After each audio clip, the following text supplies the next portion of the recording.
আজকে একটি 1 মাসের বাচ্চার সিটি স্ক্যান ব্রেন করা হলো। তাতে দেখতে পাচ্ছি যে বাচ্চার ব্রেনে হাইড্রোসেফালাস হয়ে আছে। হাইড্রোসেফালাস হচ্ছে excessive amount of CSF build up in ventricles. এর জন্য ব্রেনে ফোলাভাব ও চাপ সৃষ্টি করে।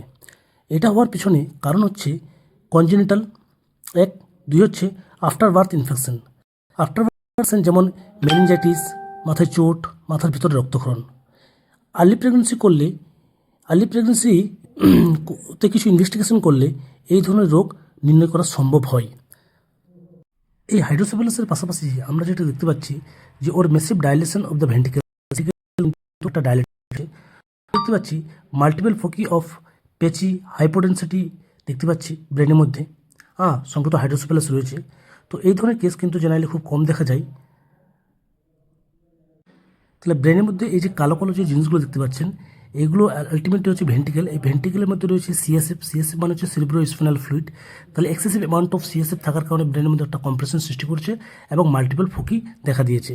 আশা করি আপনারা ভিডিওটা বুঝতে পেরেছেন। ধন্যবাদ।